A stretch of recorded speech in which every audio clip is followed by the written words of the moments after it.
the Oh, powers really? you're experiencing right here. How hot is it? What are you looking at? How warm are you? I mean, it's like the humidity is super high and no electricity. I'm back in the Stone Ages. Oh, Oh, you're in I think you said you're in Tunisia, right? no, Or it's Algeria. you're where? Say that again? Algeria. Algeria, that's it. Yeah, I Yeah, mixed up there. I it's was next talking to to the. someone yesterday from Tunisia, and I Yeah, got exactly. mixed up. There was a nationwide power drop. Oh, really? Yep, Jeez, it was that embarrassing. sounds yeah, that And sounds difficult to deal with. I mean, and today is like the second time the lights went out. It's like a couple hours right Oh now. man, Yeah, jeez. we're back in the dark ages. Yep. And Yeah, I, that and sounds I'm difficult, about. especially Mhm. in Algeria in the summer. That sounds very, very warm, without a doubt. Dude, you have no idea. I'm sweating all over right here. Are you watching the football this evening? I guess it's on. Absolutely. When is it on? Uh, I I In, mean, hopefully, if we have lights on. yeah, good, fair point. Yeah, fair point. Yeah, but Yeah, but I'm definitely watching. Yeah. that'll be good. But do you have any questions? And this goes for everybody as well. Just while we wait for a few more people to join, as people typically join around it's up until about the 5 minute mark, past the hour.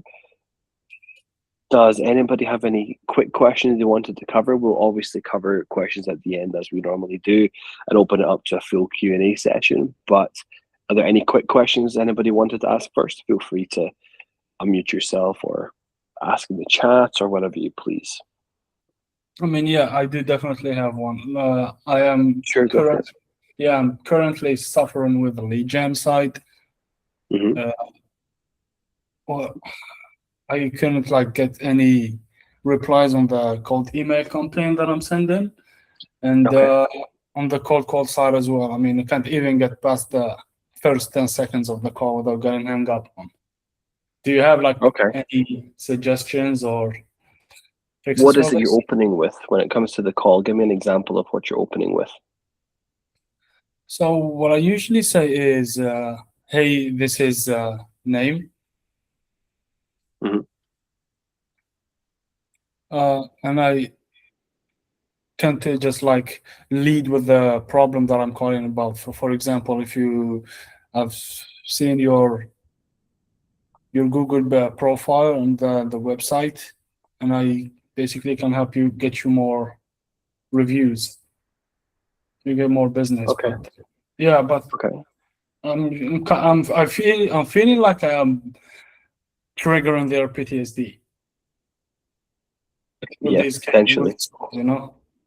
Yeah, potentially. I would probably flip this to something a little more along the lines of you were looking at their reviews and we're just having a look at a few competitors, as in name a few competitors, and you were just wondering if they're keeping on, if they have reviews that are more recent, and just let them don't pitch anything in the first 10 seconds. Just ask them a question that gets them to think a little bit and respond. They don't know why you're calling, because remember, when it comes to cold calling, it's not really about getting them to say yes, they'll speak to you initially. It's all about just Mhm. spending the time spent on the phone. The longer they spend on that call with you, the more likely and they are to trust you, the more likely they are to open up and Mhm. have a conversation with you. So think about that. If you can keep that person on the phone for 60 seconds, which is actually quite a long time in the world of, calls, it could be about anything. They're going to be far more receptive to you. So I would test that, just, flipping the script a little bit, just with the simple goal of pitching nothing, retaining them on that call, then you can flip to the pitch, right? That's what I I do would do. have a theory about this. I mean, if I like tend to try and even bring up the same subjects like setting AI employees and Mhm. review systems, etc., I do have the feeling like this have become commoditized lately, you know? and you basically immediately get triggered with every single Indian guy who's calling them about his AI employee, you know? So that's what I feel is like making them less open to hearing ideas like this.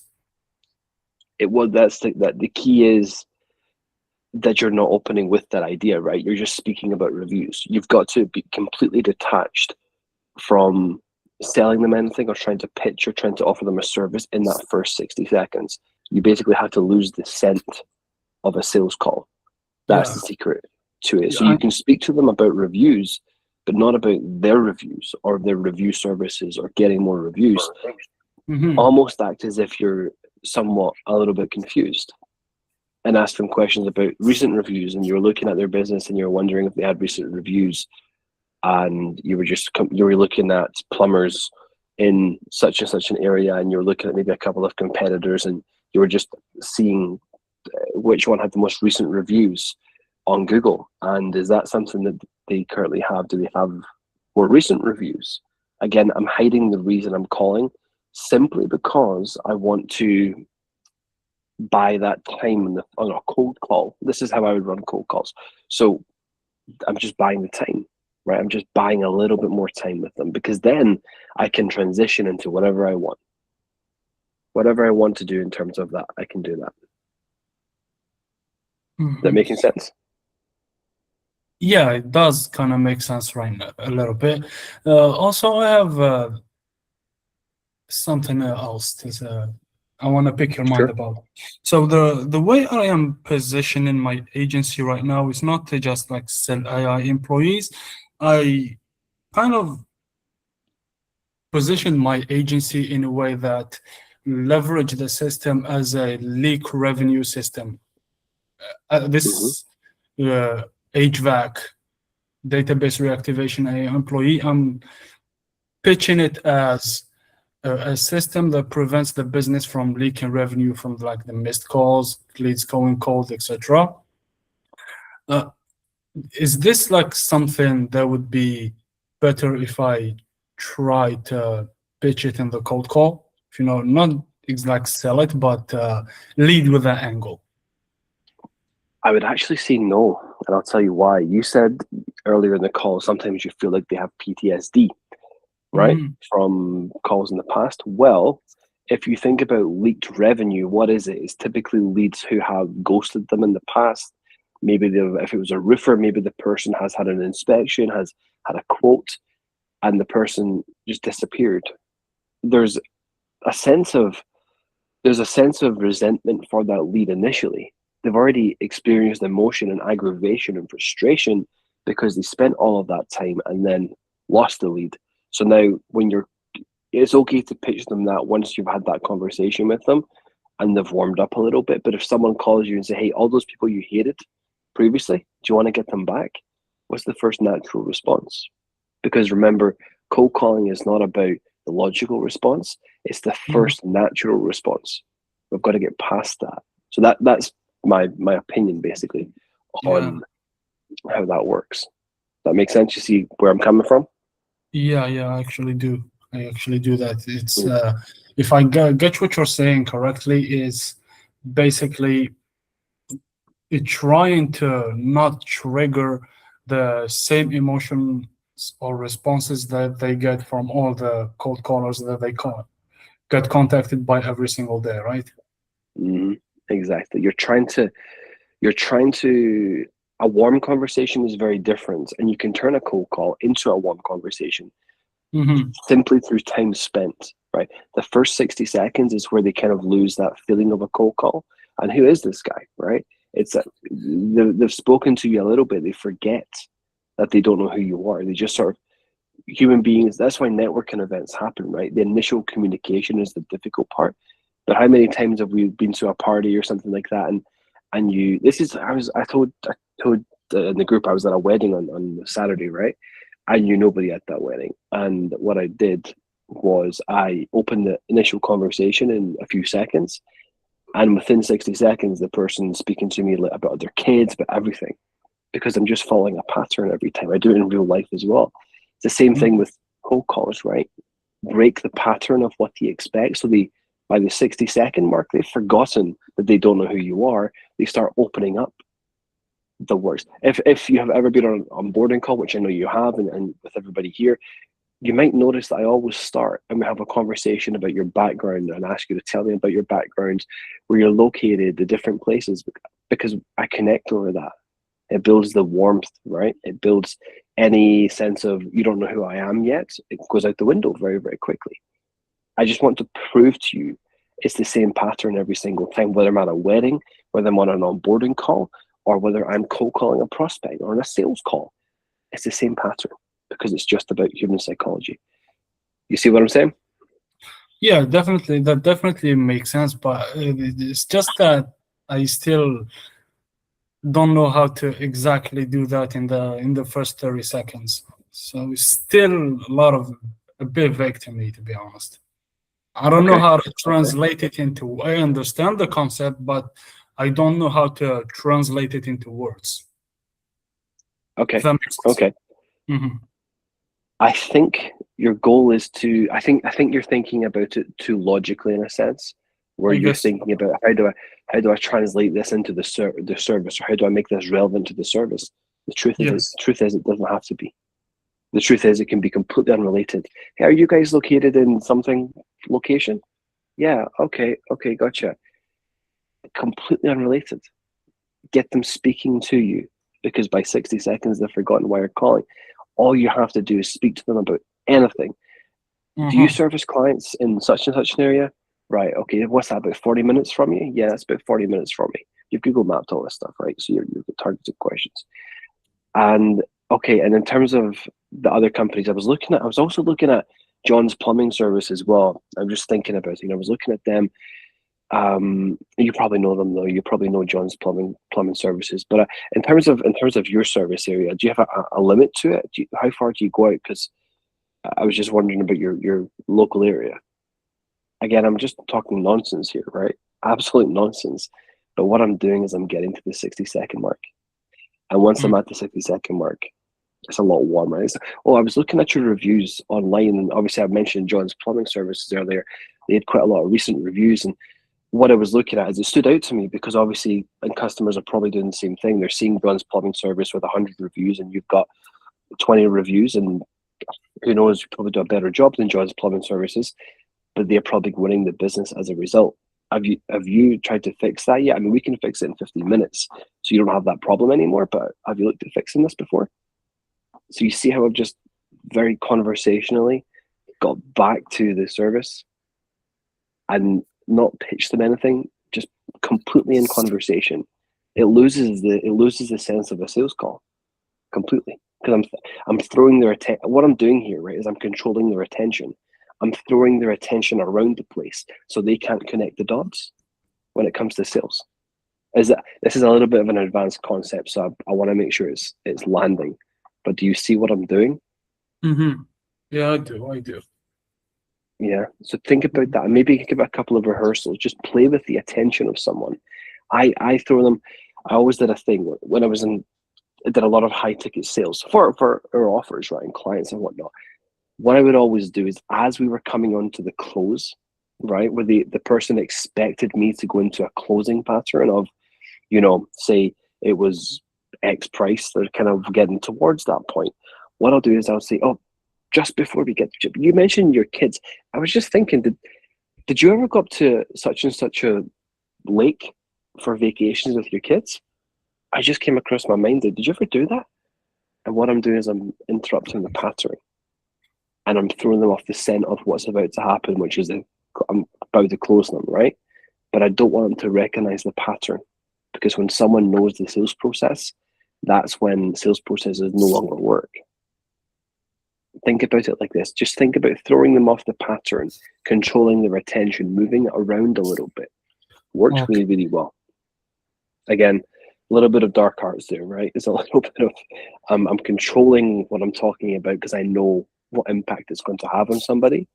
And if I can impart this on you, if I can over time get you in a position where you can have conversations and control someone's attention completely intentionally, you'll be pretty dangerous in terms of sales, right? Yeah, I'll play with this in my head a little bit and try to Yeah, get and feel free to make more ask, sense right? of it. Yeah. Feel free to ask in the WhatsApp. Just say, hey, how does this sound in terms of the opening 30 seconds? A 30-second script is only going to be about, I'd say it's only going to be about just over 2 paragraphs. That's all it is. Yeah, I So know. just, yeah, I know.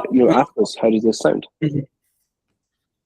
Yeah, and also what I have noticed is it's a lot more about the delivery rather than the words themselves.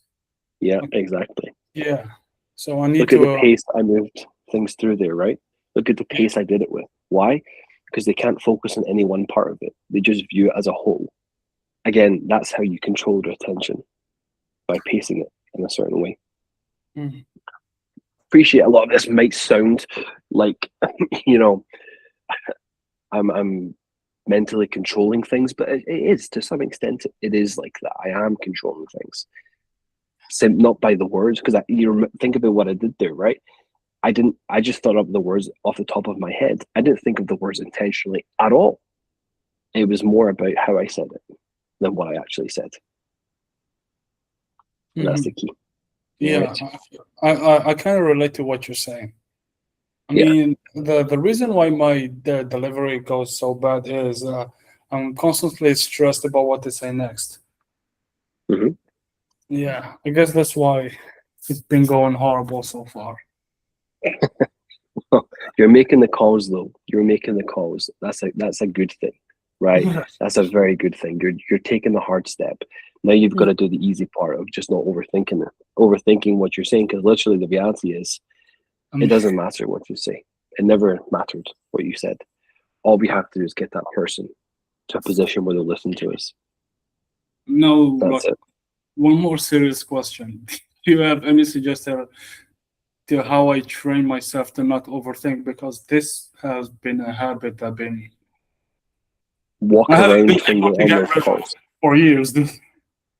Put when you're on these calls, put an earpod in or something like that. Walk around. Actually, physically walk around. Don't Mhm. sit at a desk, because when you're Yeah, I walking do that. around, I do that you always. can't think. Yeah, and just what you want to do is just get in the habit of speaking about anything at all. Always ask questions. Always ask questions. Always ask, because you'll notice I used the kids example earlier. Obviously, in order to know that, I would have had to ask the person if you've got any kids. Ask them the question. That's the art of conversation. Just ask those particular questions. Whereabouts you located? Oh, perfect. All right. Okay, gotcha. Have you always been based there? What's your story? This is the kind of, just open them up. Wait, if you got something you wanted to add in, because I know you've done a lot of sales. Yeah, I find that just being curious. Mm-hmm. Um, don't think about you, think about them constantly. I mean, get them to open up, find out all you can about them. The more they talk about themselves, the more they're going to like you. Yeah, exactly. Exactly. I think Zidane, the problem you might be facing is you're thinking about what you have to say, when in reality you want them to talk, which means it doesn't matter what you say. Yeah, exactly. That's exactly it. Ask Yeah. about their business. I mean, They won't be I know comfortable. it's. Mhm. Go ahead, please go ahead. I was going to say they won't be comfortable talking about their kids or where they live and things like that in the first 30 seconds, but they will be comfortable about talking about their business. So ask them very curious questions about their business. That's the way to do it. I see. Yeah. I mean, it's kind of against my personality as I am mostly straight to the point guy. So this Yeah, this would take a lot of practice to be yeah, good for me yeah, to get good at it. So You'll yeah, actually yeah. get somewhere a lot quicker if you ask the questions. So, it can Exactly. actually tie into your personality.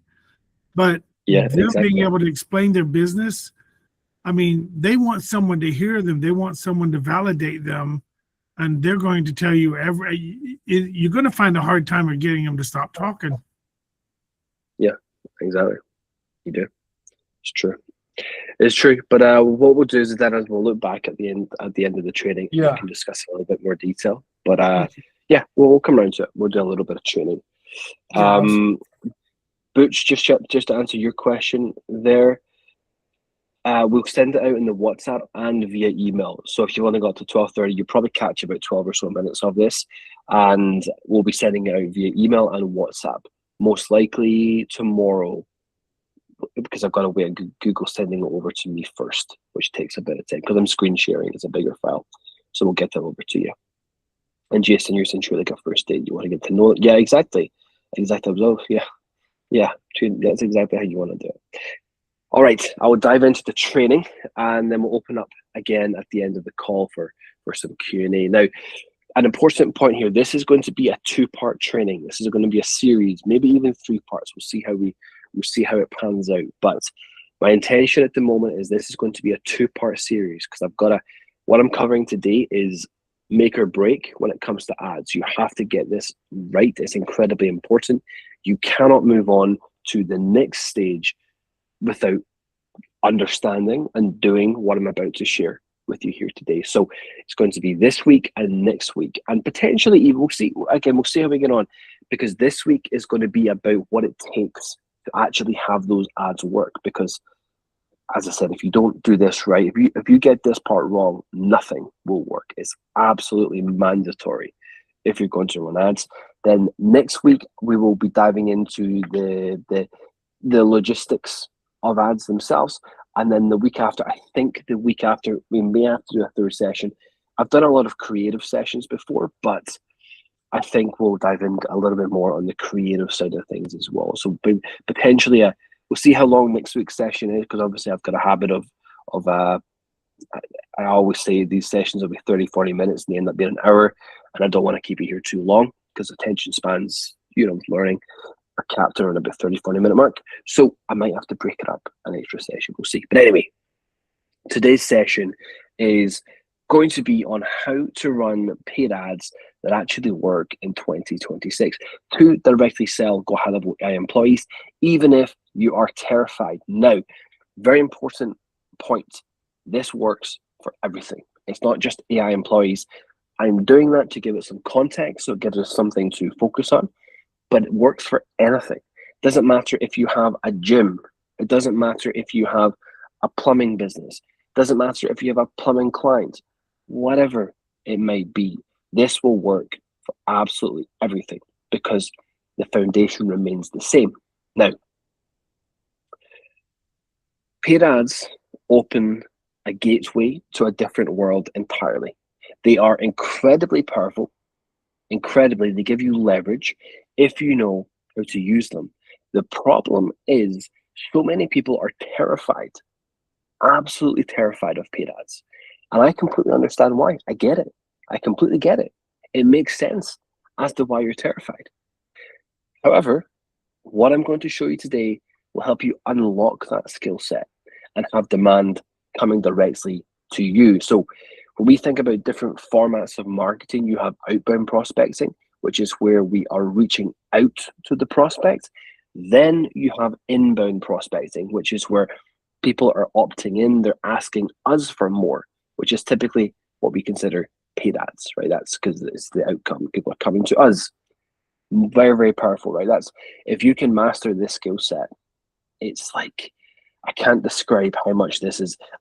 I don't use this term lightly. I don't want to use it lightly, and I never ever use it. But when I say that learning this particular skill set changed my life entirely, I'm not kidding. I'm not exaggerating. The reason it did this, the reason it managed to change everything, was because it gave me the tools to create demand whenever I wanted. No matter what, I could always get clients. I could always get customers. I could figure out the other parts, right? The fulfillment processes, how to work with those clients. I could do all that. That was fine. I could chop and change. The offer could chop and change. The one thing that always remained is the one thing everybody gets stuck on. I could always generate clients. And it's because of this. So super high leverage skill will change everything for you. Now, the problem people have with paid ads is that they focus on the ads. They focus on the ads themselves. Everybody is always looking at media buyers. They're looking at creative video. Should I use video creative, static image creative? What should it look like? my copy? What about my targeting? The works. They're asking all of these different questions, when in reality, none of it matters. None of it whatsoever. The ads that we have comments on our ads. We get hundreds of comments on ads. And some people say, oh, this image is fuzzy. You've used AI for this image. I'm like, yeah, well, it works. This image has a typo. Yep. Okay, fine. Don't care. It still works. Because it was never about the image. The image is irrelevant, completely irrelevant. We can run any image we want. We don't need skilled media buyers. We can literally open up the ads manager, create an ad, a conversion focused ad, create it, no targeting, no country demographic, nothing, launch it. Nothing technical whatsoever. We can literally do that simply because of what I'm about to show you today. It's a framework that we use. So, for example, if someone is trying to sell an AI employee with paid ads, what they will do is they'll list all the features and all the benefits, and they'll try to get the lead at a cost that is less than they are charging. Think about that. People are trying to go out there and logically only pay $50 for a $100 customer. That's what they want to make the profit, right? They want to make that profit. It makes sense. It allows for profit. A business needs profit. And this is why you see real estate agents, gym owners, stores, the works, all saying, paid ads don't work, paid ads don't work. Focusing on the ad is probably the biggest mistake that you will make. Now, here's the reality. If paid ads didn't work, Meta would not be one of the most valuable companies. It wouldn't exist because they make their money from ad revenue, right? If they're making so much money, it means people are spending money on ads. If people are spending money on ads, it means for some it works because they wouldn't be spending money otherwise. The problem is they don't know how to use them. They've got no idea how it works, and they think they can hire the best media buyers, but that's never going to work. Why?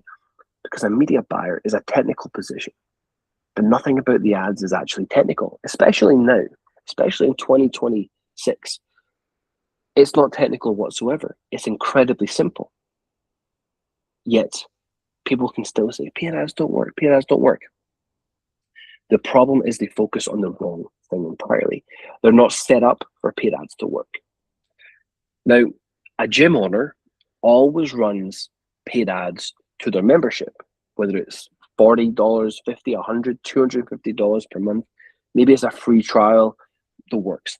They always run the ads directly to their membership offer, just like every other gym out there. They always want the cheapest leads as well.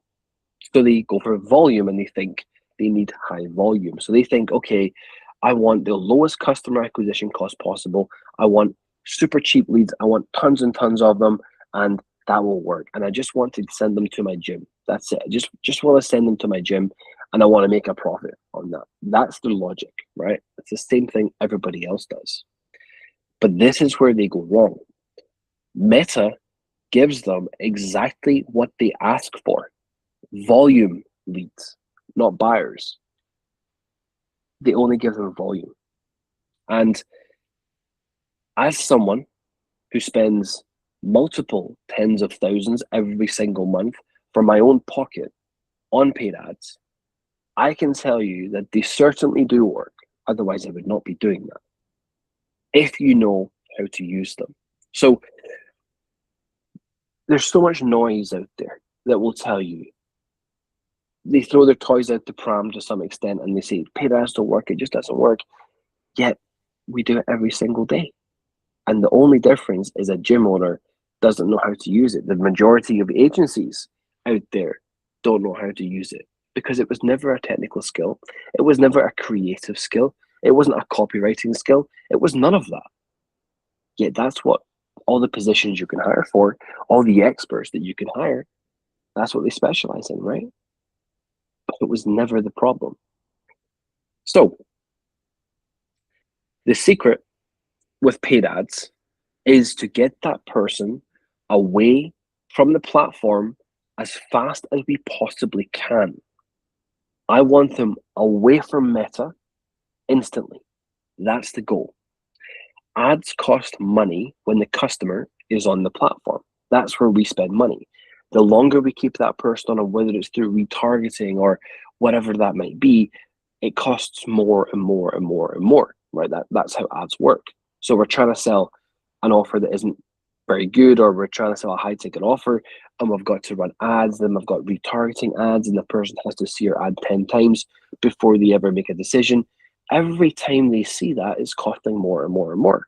So the costs rise until it doesn't become feasible anymore, and the business can't run ads anymore because it's too expensive. This is the problem. When we remove the customer from the platform, all of a sudden, we aren't paying for the attention anymore. This foundation is how we build a very effective strategy. Now, I need to shift gears here a little bit. There's an important topic that we have to cover first. There are two sides to a business, and they compete with each other. This is so important. So if you're going to listen to anything, listen to this in particular. There are two sides to a business, and they compete with each other. You have customer acquisition, and then you have customer fulfillment. Everybody wants a business. Just let me let someone in here. Everybody wants a business where they can easily deliver for the customer without promising very much, right? Which makes it simple and easy. They want to be able to say to this customer, we can provide the service, and I don't really have to do too much about it. I don't have to fulfill that much. It's nice and easy. You just take it's like a car wash business, right? It's a case of, well, you show up, you pay them, you get your car washed, done. That's it. It's just a simple process. That's what everybody wants. Simple and easy fulfillment from a business owner standpoint. The problem that these people face is that it's more difficult to get what they want, which is fast traction. These people want to launch ads, want to launch lead generation, and they have their offer that's designed for simple, easy fulfillment, and they want it to work incredibly quickly, but it never does, because the offer isn't as exciting, right? The offer is not very exciting.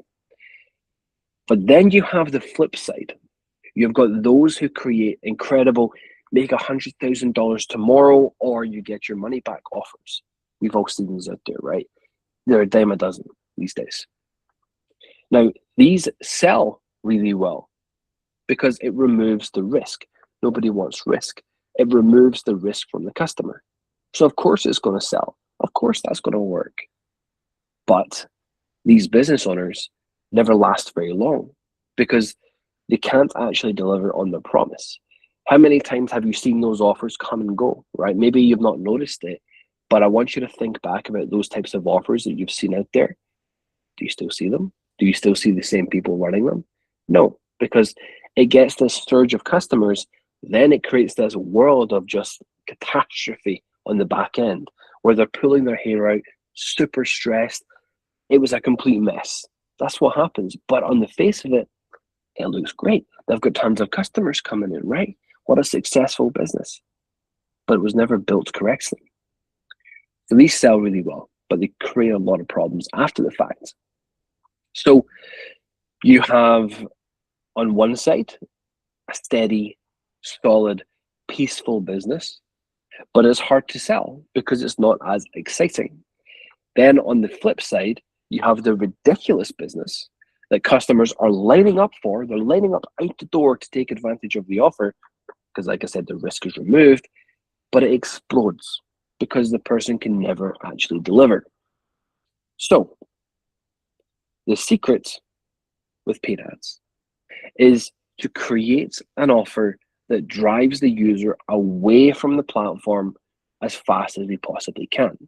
And this is where you see a lot of our $27 offers. Now, I'm not just going to be covering $27 products here. I'm going to be covering the full scope of different offers and things like that, right? I'm going to use a couple of different examples. But if you have seen our $27 products out there, which many of you will have come across those before, the goal is to get people off the platform. I don't want to advertise on Meta. I don't want you seeing the ad. I don't want that.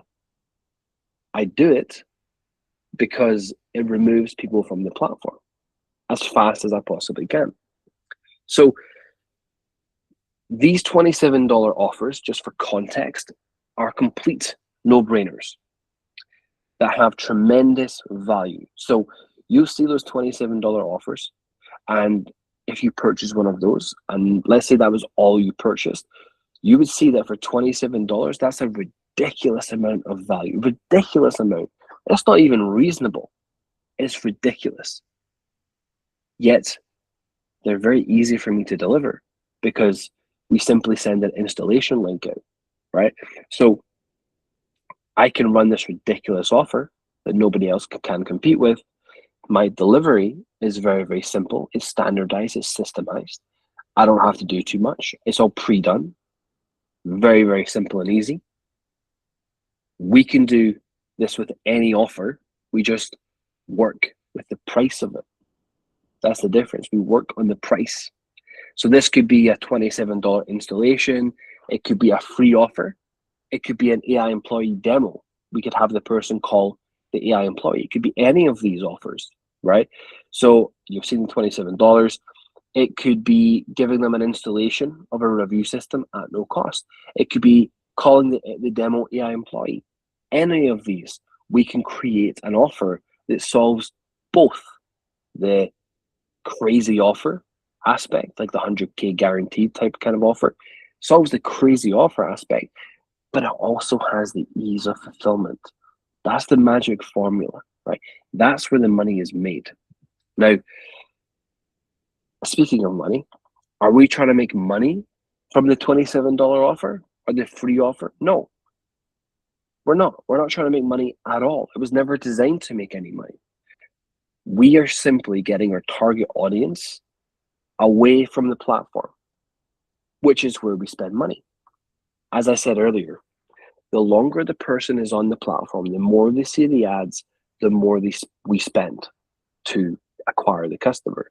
So my goal is to grab that person's attention first time, have enough value that I can overcome the trust barrier because it's just such an incredibly good offer.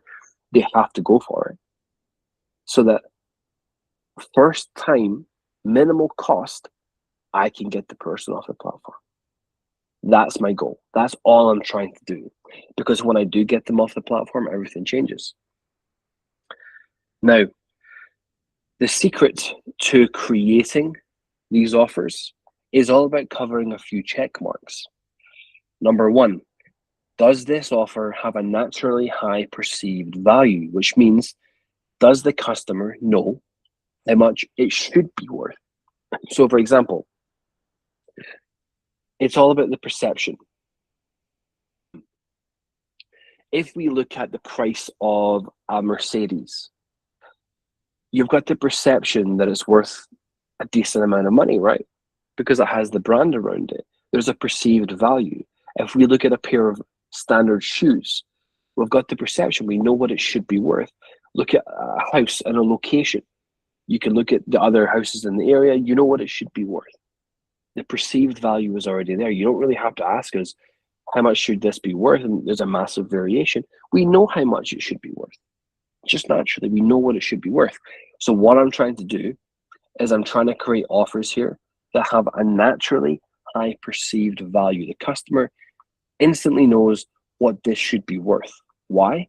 Because then they instantly know how good an offer it actually is. They know what it should be. So they can see, I'm price anchoring, basically, right? I'm price anchoring, and then they can see how good an offer this is. Number two, does the customer instantly understand what the service is without description? If I try to sell you an apple, you know what an apple is already. If I try to sell you a house, you know what a house is. If I try to sell you a plumbing service, you know what I'm doing there, right? The problem you face, or the problem a lot of people face, is the offer is not very quickly, or any offer is not quickly understood by a customer. This is why we always have to communicate it in their terms. I have to say to them, when it comes to an AI employee, it's not about the AI. I hardly even use that term. It's not about the AI. It's about, just like I sent a message yesterday in the group chat, right? I sent a screenshot from a text that a client sent me, where it's a client for ads and things like that, does another thing. And he said, can you automate, so I can't quite recall the exact message, but it was, can you automate the Facebook Messenger because I'm going to murder someone, right? He doesn't know how we do it. He doesn't know what we have to do. Think about what language he's using there. The messages are just coming in constantly. So he wants them handled for peace of mind, to remove the chaos. So if I try to sell an AI employee that answers your messages, it doesn't really make sense. If I try to say, look, all your customer service when it comes to Facebook Messenger, it's completely taken care of. You don't have to worry about it anymore. Oh, by the way, we do this by installing an AI employee. They instantly understand what I'm trying to do. So it has to be instantly understood, outcome focused in their particular language. Number 3, can we deliver that offer with very little effort? Again, super important. I want to be able to run a ridiculous no-brainer offer, but it also has to satisfy the component where I don't have to do too much to install it or fulfill. I don't have to do much to deliver, because that allows me to then run at speed. I don't have to sell a ridiculous offer, then feel exhausted because I'm having to deliver all the time. No, not at all. I can sell the offer and then deliver with virtually no effort. And then the final component, can we price it so low that it's crazy? Why? Because I want to remove the price objection. I want to make sure that person is not thinking, is it too expensive? Can I afford this? Etc., etc., etc. The price isn't really a factor whatsoever.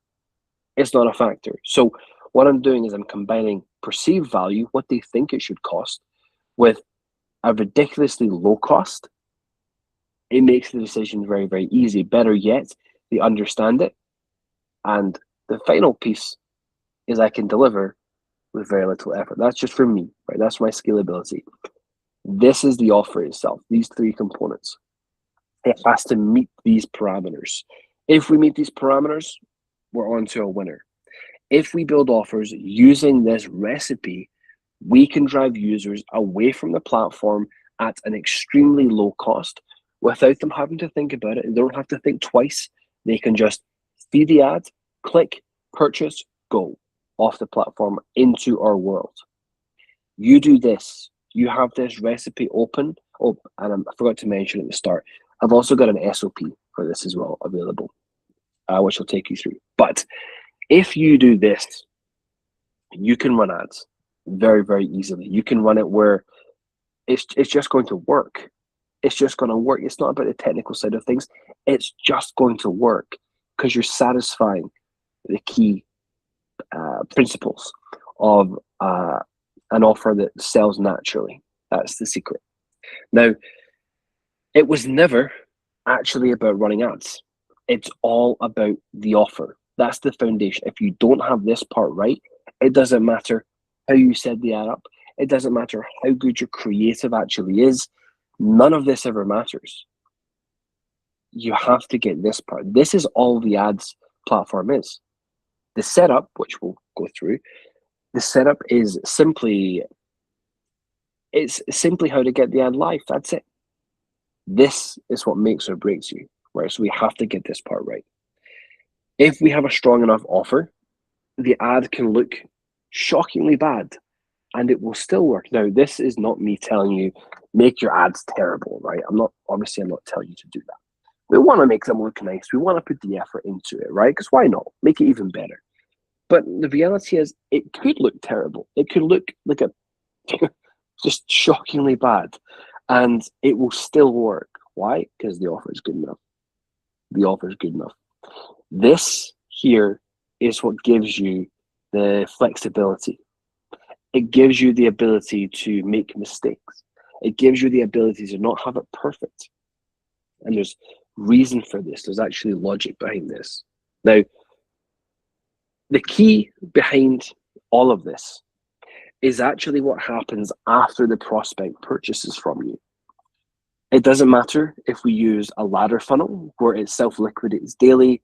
It doesn't matter if we use a demo AI employee or if we use a free service. It doesn't matter. All of these are the same. We're doing the same thing. It's just a different format. It's the same thing over and over and over again. It's all about how we ascend that customer very, very quickly. Running offers like this is very, very powerful. It takes the customer away from the ad platform. Their first experience with you is incredible value, right? So think about this.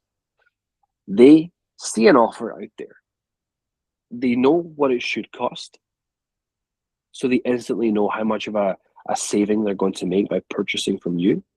They then understand exactly what it is immediately. They purchase because it's a no-brainer. Then they get in the door and it's far better than they ever expect. You've attached a couple of bonuses in there as well. You sweeten the deal. Nobody else ever does that. So they've come in, they've got incredible value. They've had the deal sweetened on top of that. And it goes on and on and on and on. That's the secret, that's the beauty of it. So then you've got their attention. They trust you because you have transacted either financially or with a time investment or both of these things, and you delivered. So they have traded their time or their money to you in exchange for a service or a product or a system that has exceeded their expectations of what they thought they were going to get. So it's a positive experience. Now, all of a sudden, in a world full of distrust, and a world full of, you feel like every time you open up your inbox, you've got an email from some prince somewhere offering you $1 million, right? Just for giving them your bank details to transfer it into. Every time you open up your inbox, you have that. It's a world of distrust. So instead of trying to compete with people to earn trust, why don't we just get the trust over deliver massively, then sell to the person? Because once we have earned that trust, once they have had that positive experience, who do they come to for more? You. Why? Because they don't have to worry about trusting you. This is where you can increase your prices, and I'll come on to this in a few seconds. You can increase your prices. Customers will still buy from you despite there being a cheaper option because they don't have to worry about quality. People are afraid of the unknown. So why are we trying to sell products to people in a world of the unknown? Why don't we just try to become known to them first, then sell products to them? Much easier time. Much, much easier time. So it takes the customer away from the ad platform. You have their attention. They then trust you. Then instead of trusting the public, they trust you and they want to know what else you have. They ask you for more. We're always talking about how can I get leads? How can I get customers? Imagine a world where the customer is asking you what else you had. What else can I buy from you? What a different world, right? What a different dynamic. Nobody ever understands this. Yet, it's a strategy that has been used for decades. Think about Costco. If you've ever been to Costco, right? They sell their hot dogs and their pizza for $1.50. $1.50. And they never increase the price, ever. It's a lost leader. It's the classic lost leader. Yet, when was the last time you walked out of Costco without spending $100? I know I can't give you a single instance, right? Even if I go in for nothing, I come out with some ridiculous amount of granola bars, like, or something like that, right? Dishwashing pods or whatever it may be, by the thousands, that kind of thing, right? Because you're in the door. You're in the door. That's the secret. You never walk out empty-handed. But honestly, to be perfectly honest with you, If you were to ask me, have I ever just gone to Costco because I get $1.50 hot dog? I'll tell you yes. I've just gone for a hot dog. Because sometimes, you can't be bothered spending $15 to what it is now for like a sandwich, right? You're like, well, I just want a $1.50 hot dog. We all do. Sometimes you just go for the hot dog, but I still come out with $100 worth of stuff. So it works incredibly well, right? If this is what these companies are doing, why are we ignoring it? Why do we ignore how they market when they're the businesses that we can see have been around for, I don't have a clue how long Costco has been around for, but I'm going to guess at least 50, 60 years, right? So why are we ignoring this? We've got these case studies right in front of us. The perfect example, every time you walk out that door. Walmart, Home Depot, all of these businesses, B&Q if you're in the UK, all of these businesses, they have been around for years and years and years. Yeah, what do? They get you in the door with a seasonal discount on patio furniture, because what are you looking to buy in the summer? Patio furniture. So they get you in the door with what you want at a very low cost. Then you come out with 10 more things. You've got a couple of plants, you've got some paint in there as well, because why not redo the decking whilst you're there? You know what I'm trying to say, right? Why are we ignoring all of this? Nobody applies this tried and tested method to ads or the online world, but that's exactly what we do. I simply take the strategies that these very large, successful companies use, and I bring them to the online space because nobody else does it, and it gives me a massive advantage. And now it's going to give you a massive advantage. So my goal is to build the biggest audience possible with reciprocity. And that's how I pronounce it. If you pronounce it differently, go for it. But I've always liked pronouncing that word. As much reciprocity as I possibly can. So I want them to feel as if, not that they owe me something, but I want them to feel as if they can trust me and they're happy to buy from me, right? They're excited to buy. They don't get this feeling of nervousness or not too sure. You think, oh, that's great. Yeah, I definitely want that. 100%. It's not a case of they owe something. It's a case of if they're going to buy from anyone, they're going to buy from me. It's the same thing, right? This is the position I want you to get into.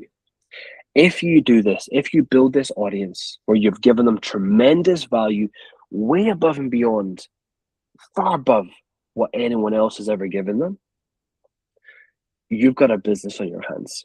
It basically means that you have a lot of customers who've purchased from you, that you delivered, and they now trust you. So you've created this audience who trust you. You over-delivered.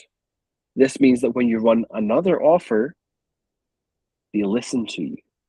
Instead of scrolling on Instagram and trying to compete with 15 other people, the second you send an offer out, they open the email, they open whatever medium it is, they attend a workshop, right? You can send workshops out. When you run calls, they book calls into your calendar.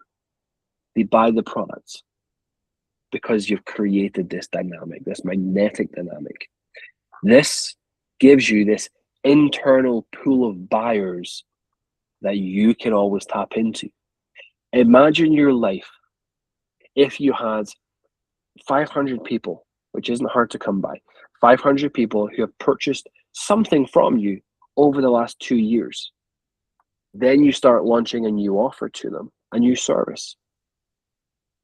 Could you get 10 of them paying you $1,000 per month? Probably. Well, all of a sudden, you get 10 grand a month coming in at the click of a finger. Why? Not because you created this magic offer, but because you created the right audience. You curated the right audience of buyers. That's the difference. An incredibly powerful asset, the most powerful asset you could ever build. Now watch this. Think about it like this. If there are two agencies, agency one and agency number two, agency number one offers an AI employee for $250 a month. Agency number two offers an AI employee for $150 per month.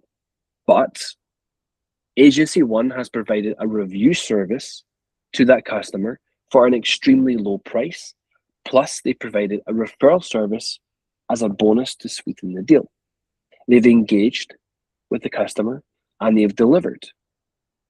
Agency two hasn't done any of that. Who does the customer trust more? Who do they buy from? Human beings fear the unknown. So even though agency number one is more expensive, working with them is not an unknown. They know what they're going to get. The customer knows what they're going to get. This means they're far more likely to get the customer, to win the customer, even with a higher price, because the customer then trusts them. Most people fight for the customer. We bring that customer in with a ridiculously good offer. We blow them away with additional assets. Then the customer comes in and buys more and more and more. They become part of our world. So this is how you can actually win more customers with higher prices. Because it's never about the price. It's never about the offer. It's all about where the customer comes from. And that's the secret in all of it, right? It's all about where the customer comes from. This is why when it comes to restaurants, if you're going out on a Friday night, and maybe it's date night with your other half or whoever it may be, you want it to be a good experience, right? You want to have a good time. So do you go for the new restaurant that's a bit cheaper? Or do you go for the restaurant that you already know but maybe double the price? Where are you confident you're going to have a good time in? You probably go to the one that's double the price, even though it is more expensive. Simply because you know what to expect. So why are we trying to fight in this world with all the other people out there? When in reality, if we just get the customer in, put a little bit of work into it, over-deliver, give them that incredible experience, you're not going to struggle anymore. So again, once you understand these dynamics, everything starts to become a lot easier for you. Now, so many business owners out there try to do this. Their service is $1,000, let's say as an example. They want to run Facebook ads, get a customer for $100, and then keep $1,000 or $900 in profit, right? Then what happens is ad volatility kicks in because their offer isn't popular enough. The data feeds back to the ad platform. Costs start to rise and they can't survive because it's all about data feedback, right? That's how ad platforms work. It's all about, are we sending the platform enough data about customers who purchase? Well, if we're selling $1,000 offer and very few people are actually buying it, some are, but very few are, the feedback loop is a lot slower. The system can't build up enough data fast enough. Therefore, you end up going into this complete volatility. It might work for a few days, then stop working entirely. That's how it typically works. It's because it tries to find more buyers, but it doesn't really know who to look for because it doesn't have enough data being fed back to it. That's why that typically happens. They're pushing water uphill. This is a hard way to do things. They're fighting an ad platform which has a lot more money than they do. Your objective is not the same as Meta's objective. Meta wants to give their customers what they want to see on their feed. Now, again, this is very, very important. This is something that I would encourage you to sort of digest. If you want to write it down, to cement it in there, or you want to watch the recording at this point, this is a very, very, very, very important concept to understand. So listen closely here. Meta wants to give their customers what they want to see on their feed. They don't really want them leaving the feed that much. They want them to stay.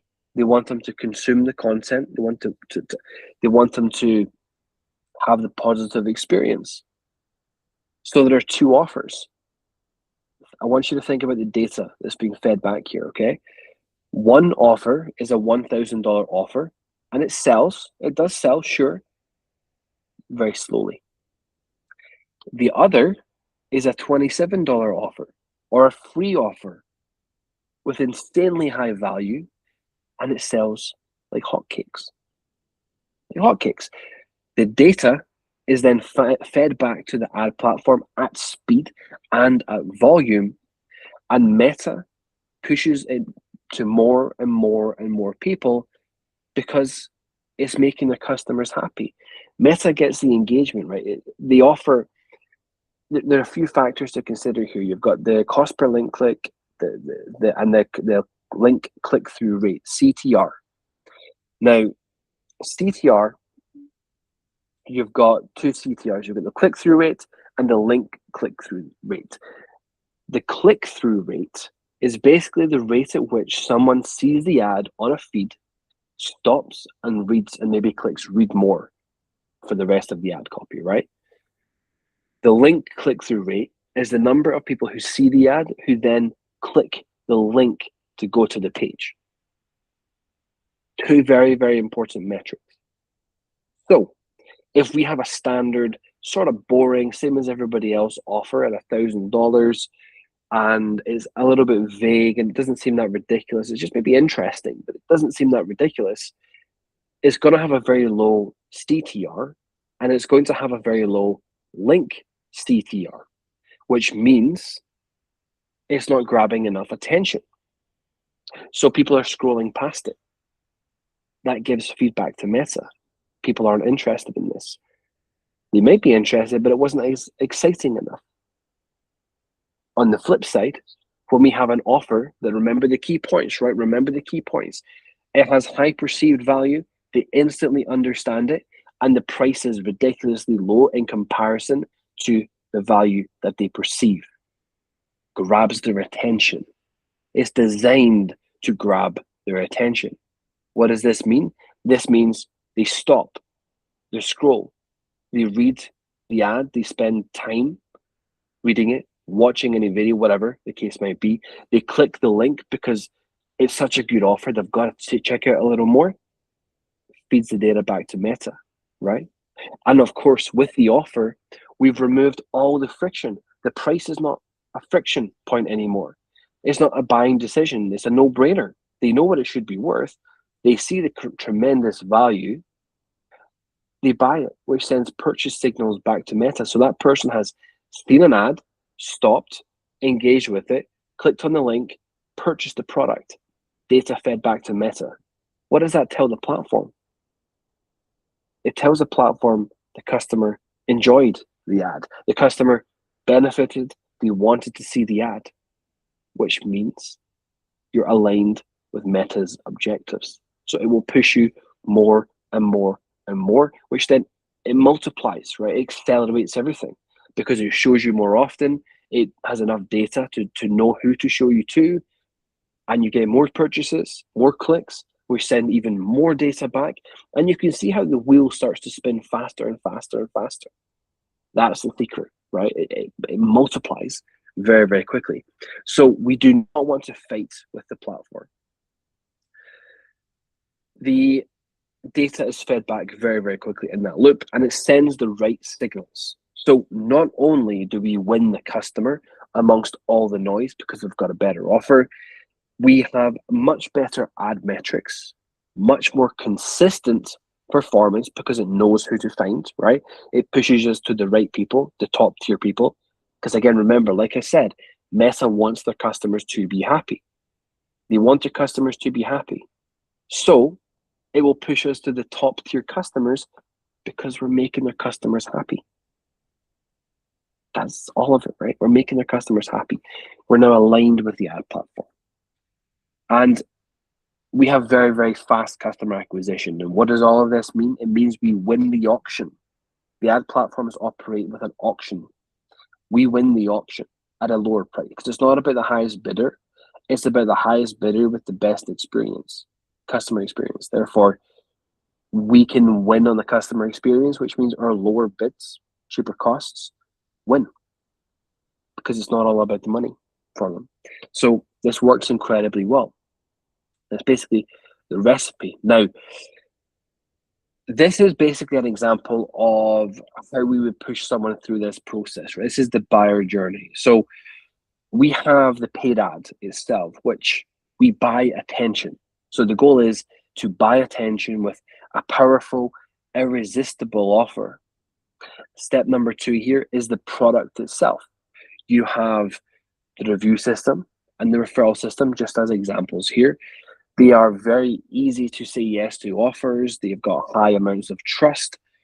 It's a low cost, high value offer. We get them the outcome very, very quickly, and we build trust. The referral bonus, so what I do here is I'll give them a referral bonus. Sometimes I don't even advertise that. Sometimes I'll keep that behind.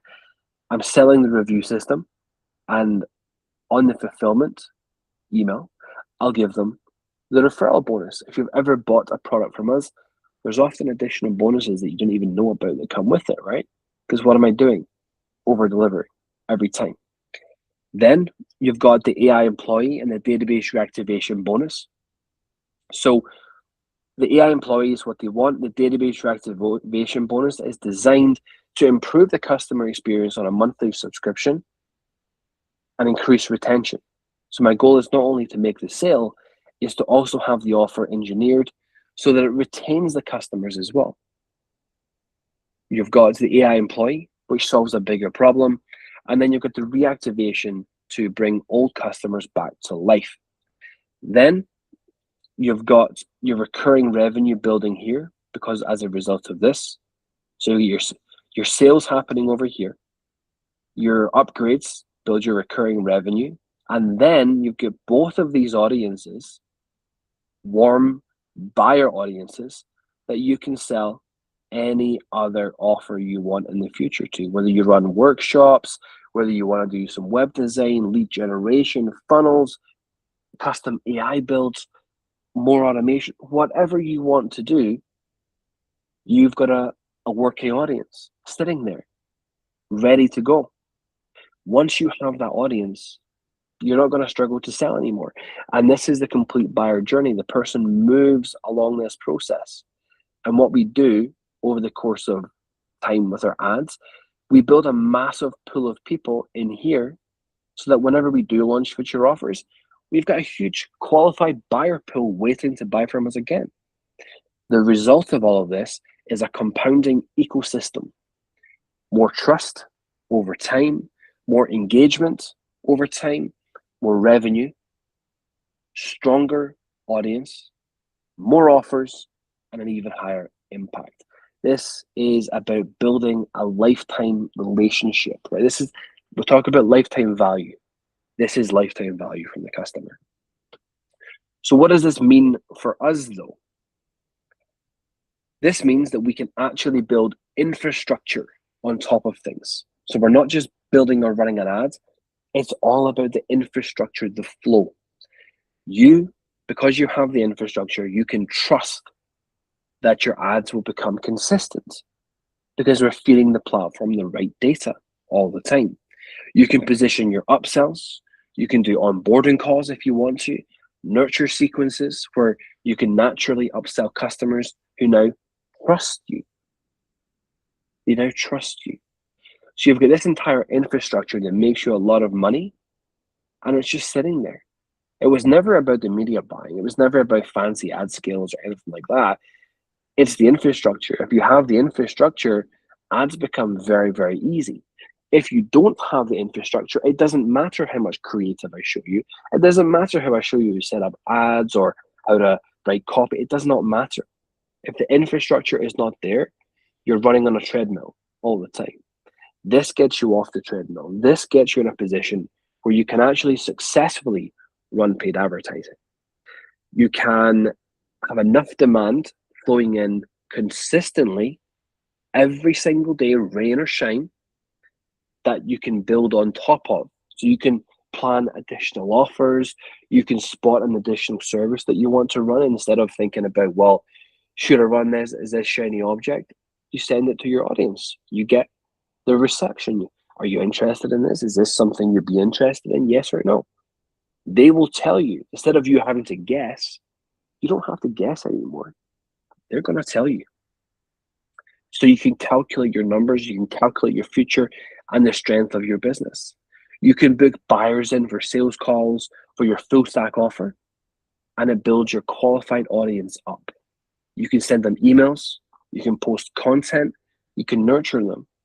It becomes a machine, but it all started by simply having the right infrastructure. You can even launch products. All of a sudden, getting customers becomes so much easier, so much easier. So, for example, if we had a ladder funnel, I'm going to give you two examples here. If we had a ladder funnel, we would have, our offer would be, and you can take note of this and you can use this exact flow. A ladder funnel is, of course, the self-liquidating funnels. We would have a $27 product, which is the core product. We'd have the $27 order bump, and then we'd have a $97 per month AI employee subscription. That's the goal. So the first $27 product here, that could be your review system. This one could be your referral system, and you can flip these, right? You could have this one being your referral system, this one being your review system. That's your core. Then you've got the AI employee subscription as an upgrade. Now, here's what happens. We know that a $27 product on average will sell for $45. $45. That's your typical acquisition cost. You may think, well, I'm losing money there. I'm losing money. Well, wait a few seconds. 60% of your audience, we actually hit 80% with this, but let's call it 60%. 60% will also buy this. So 60% of the people who buy this will also buy this. Then 20% will take the $97 per month subscription from you. So you get 100 people here, 20 buy this, 60 buy this. That's how it works. So if we ignore the future, obviously this is a recurring revenue product, right? This is recurring every month. If we ignore the future revenue, so not counting month two, nothing, just forgetting that even exists, that's going to be pure profit for you, but let's forget that exists. Your average order value on this funnel here, $62. Now remember, your acquisition cost was $45. So you're making money to build your monthly recurring revenue up. Customers are paying you to build your monthly recurring revenue up. This means that your ad spend can actually break even daily as your monthly recurring revenue builds. So you're effectively buying future revenue, except your customers are paying for your growth. You're not paying for it. Your customers are paying for it for you. Software companies with free trials. We've all seen those before, right? They're basically having to buy their own future growth. This is why you hear SaaS companies. You hear it all the time. A SaaS company, they go so far into the red for years until finally they tick over into the green or the black, right? Where they're making money. They're profitable now. It takes them years to do it. Why? Because what they're doing is they're buying future revenue themselves with the free trials. Difficult business model. Very, very difficult. The difference is we're buying future revenue because we're buying subscribers that pay us monthly. But these two things make the customers fund our growth for us. We're profitable from day one. That's the difference. Now, even if your funnel has a bad day, let's say it has a bad day, and the costs increase by 30%, which is quite a lot. Very typical volatility on Facebook. This means your acquisition cost is $58. That's 30% more expensive than normal, right? $58, yet you're pretty much breaking even. Your average order value is still 62. On the worst days, you're still not losing money, but your monthly recurring revenue builds and builds and builds and builds and builds, which then pays you month 2, month 3, 4, 5. You've now got paying customers. It gives you the buffer room, right? If I say to you, my acquisition cost, I want it to be $45, well, you've got room. You've got room to maneuver. You've got room to get it wrong. Hey, listen, if your acquisition cost was $80, well, you're not really paying $80. You're only paying 80 minus 62, $18. You're only paying $18 to acquire a customer. If you ask any business out there, would they pay $18 to acquire a customer who pays them $97 per month? They'll tell you yes. Absolutely. They'll do that over and over and over and over again. Yeah, that's us on doubling our cost, doubling what we expect. It's terrible. It's not going to happen. But it's still okay, right? It's still okay. I'm still happy with it. Every day you run this offer, you get buyers coming into your world. Every single day, rain or shine, these buyers are coming into your world. Your audience is building. Now, let's flip a little bit here. Let's look at running ads for demo AI employees. So running it where the customer calls the AI employee and experiences it themselves. Let's run this scenario here. Now, let's say your price point was $500 per month that you charged. You're installing AI employees, database reactivation and such, reviews, referrals. You want to charge at least $500 per month. Let's say that's the scenario. Typically, it will cost $5 to get someone to call the AI employee. They're not calling you, they're calling the AI employee. This typically costs about $5 per person to call them and ad costs. They get to experience it firsthand though. Now, let's say you spend $100 on this campaign. This means 100 divided by 5, 20 people are calling and experiencing your AI employee. Let's say the AI employee books 30% of the ones who've already, remember, these people have already showed intent. They have seen the ad, they've clicked on it, they've left their email, they've called the AI employee, they've experienced it, and we're saying out of those people, it converts 30% of them into a second call with you, with a human being, right? This means from 20, it books 6 people into the calendar. Now, from that, let's say you close just 20% of them. That's one deal closed. One deal. So in that first deal, you make $500 in the first month, not counting for future months. You spend $100, which leaves you $400 in profit month 1. If that customer stays for 3 months, you have made $1,100 in profit. Rinse and repeat. We do this over and over and over and over again. And of course, the customer can stay for 12 months, longer.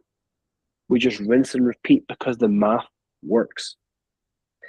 You see how profitable this becomes? You see how fast this accelerates? Because it's all about getting the person away from the platform. All I'm doing is I'm getting that person away from the platform for $5. I've just got the infrastructure with the AI employee, booking in calls, warming them up, giving them experiential proof, which makes it much easier to close deals. And this is only a low number, 20% close rate. That's quite low numbers. So you're still making significant profit.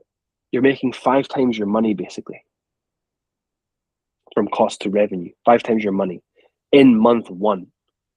If we push it out to 3 months, you're making 15 times your money, a 15 times return on ad spend. Your business operates at that level. That's incredibly valuable, almost unheard of. What a powerful position to be in, right? Even if it costs you 5 times more to get a deal closed, if it costs you $500 to close 1 customer, it still breaks even month 1. So by month 3, you still triple your money. You see how even when we increase the costs by 500%, you're still tripling your money? Go into a casino and ask anyone if they want to take these odds. They'll bite your hand off for that, right? Because this is calculated. This isn't risking anything. This is purely having the right infrastructure in place. You have a lot of buffer room as well, simply because your offer on the front end, this one here, the $27 offer as well, removes all of the friction, and it makes it very easy for the customer to say yes. Now, when it comes to running these ads, it was never ever about the setup. It doesn't matter what we do. It doesn't matter what the creative looks like. It doesn't matter if we use a video or an image. Nothing matters. It's all about the offer stack and following that recipe. If you follow the recipe, you will win. That's the reality of it. Now, the standard offer structure must be a no-brainer introductory offer that beats everybody else in the market. It has to do that. Number two, having the nurture system in place to take care of that customer and over deliver. Number three, opening the conversation with that customer, not lead anymore. They've paid. Customer. Posting content. This is where your content becomes incredibly effective. So if you look at my video or my workshop from last week, where I focused on content, combine these two together, you got the secret sauce, right? You got the secret sauce right there. The content magnetically attracts the customer. And number five, closing them on the upgrade because they already trust you and they want more of what you have. That's the recipe. You follow this recipe. This is the offer structure. This is such a strong method to consistently bring customers in. If you simply focus on building up an audience where you have over-delivered, you will never, ever struggle for sales, ever, because you have the audience. It sets you apart from everybody else because they don't understand this. Nobody understands this. Just by being here or watching the recording or whatever you please, you've got a tremendous advantage over everyone else. And I'm telling you that sitting here, being someone that spends a fortune every day, every single day, rain or shine, I do not turn them off. And on ads. And trust me, for anyone that knows the Scottish people don't spend money they don't have to, right? It's a trait of ours, right? We don't do that. So if it didn't make me money, trust me, I wouldn't be doing it. I would not be. Culturally, it's against every bone of my body to spend money that I don't get back. As a nation, that's how we work. So believe me, I'm not going to be doing that. It works. It works really, really well. You just have to follow the recipe. And I've been using this recipe for years. This is your advantage. Now, we have to learn from the big brands, how they've worked for years. And this is why I say we keep the ads very, very simple. We do not overcomplicate it. We don't need fancy copy. We simply need to use that extremely good offer, then have the upgrade path in place. For example, the prospect comes in for the review system at a ridiculously low price. Then we sweeten the deal and their experience with the referral system as a bonus, an unexpected, unannounced bonus. Maybe this is a $50 installation or something like that. But then with more calls coming into their business, if they don't answer that call, the prospect calls their competitor and all the work was wasted, right? So they get better reviews, they got referrals. If they're not answering the phone, what do people do when they need a plumber? They need it now. So if the person doesn't answer, they just call the next person they find on Google, right? That's exactly what people do. We've all done that before, right? That's the reality. Do they want, and use this sentence, right? This is a magical sentence. Do you want to feed buyer-ready leads to your competitors? No, of course not. That stings a little to hear, right? That stings a little for them to hear. Do they want to hire a $3,000 a month receptionist who still misses the calls after 6 p.m.? Or do they want a system that operates around the clock, converting those leads for 1/10 of the price? When I frame it like that, it makes it pretty easy to say yes to, right? I've also anchored the price to 1/10 of what it normally costs them. What if we also implemented reactivation systems to convert those leads that they've missed in the past, which could possibly even cover the cost of their AI employee? Look at what I did there. You see the framing that I'm using? I didn't guarantee that, obviously, right? I said it could even cover the cost of the AI employee. In their mind, I'm making this basically free. That's it, right? Think about, again, I want you to think about, like, love them or hate them, timeshare companies, right? Timeshare companies. Do you think timeshare companies would invite people on free vacations if it didn't work and sell timeshares? They would not still be doing that if that didn't work, right? They would not still be paying for it. Everybody and their grandmother says, I'm just going to go for the free vacation. I'm just going to go there. I'm just going to sit through the presentation. I'm not going to listen. I've got no interest whatsoever. They could give me it for $10 and I'm still not going to buy that thing. No way. Yeah, how many people buy timeshares? Right? It still works. So the key is in the framing. It's not a free vacation, but it's framed as a free vacation to people. Think about I'm not telling you to do this. Okay, I just want to expand how you see things through these examples. I want to show you how all of these industries that have been around for decades, multiple decades, still work. Why they work. And they wouldn't still be around if they didn't work. So what can we learn from it? That's the idea, right? What can we learn from this? So again, how we frame it to make the AI employee, I'm not saying it's free to them, right? I'm not saying it's going to be free. I'm not saying it's going to cover the cost. I just drop the pebble in the pond because it gets them to think the right way.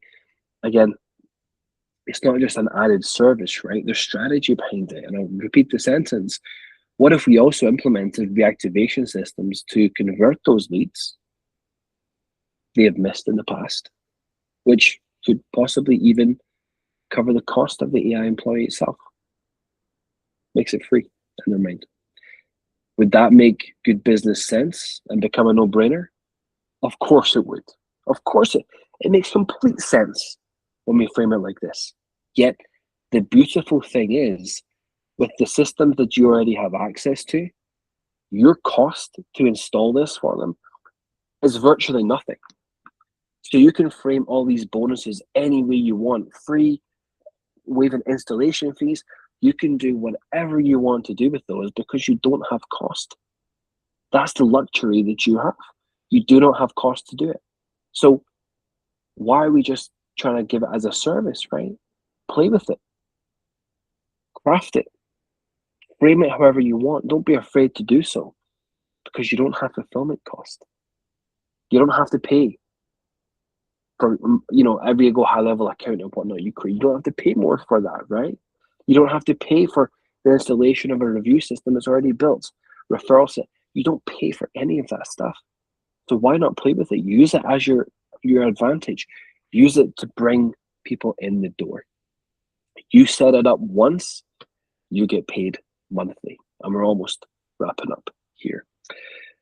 Now, what you have at your fingertips here is a system that opens doors that nobody else can open.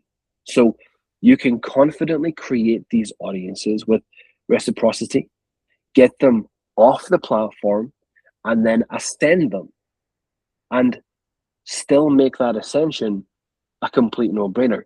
I'm upselling an AI employee, yet I still made it a no-brainer. I made it almost seem like it paid for itself by using the tools I have available, the tools that you have available, right? So this then buys your customer retention because they can't find better value anywhere else. And if they leave, they lose it all. It would be crazy to leave you. Crazy.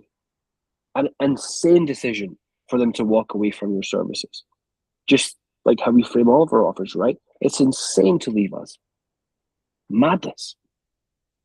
And this is exactly how we do it over and over and over again. Now,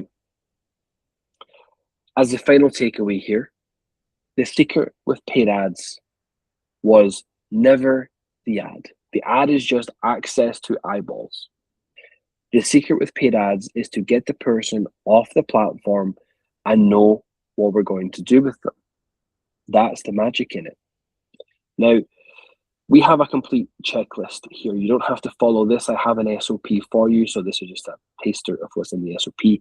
But there's an entire SOP that I've crafted that takes you through the process, how to construct these offers, what every offer must contain, the pitfalls not to fall into, and what we're looking for with every single offer. And I'll give you a little glimpse of that in 1 second. Now, most people can't do this externally outside of this lab, and people cannot do this because they have to build all of it. You don't have to build all of it. You already have it all. Right? You have it all ready to go. You can play with the free offers. You can play for the discounted offers. You can do whatever you want because the fulfillment cost is zero, nothing. Nobody else can say that because they have to do it all themselves. You could set up a complete AI employee tomorrow for a plumber, completely trained in the plumbing industry, completely trained in their business in about 4 minutes.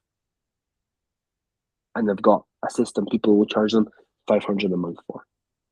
Think about the power you have there, right? That's the magic in it all. Design the offer, get them off the platform, and ascend them. And that is how we sell the GoHighLevel AI Employees with ads. Now, as I mentioned, I'm going to show you the SOP here. I'll whiz you through this because I know I've kept you for a little bit of time here. I'll whiz you through this, then we'll open up the Q&A. But I mentioned this is going to be a series. So this is incredibly important foundation. You must get this right. It is so important for you to get this right because this is ads. This is what it's all about. This will make or break the success. This is the part we'll always come back to.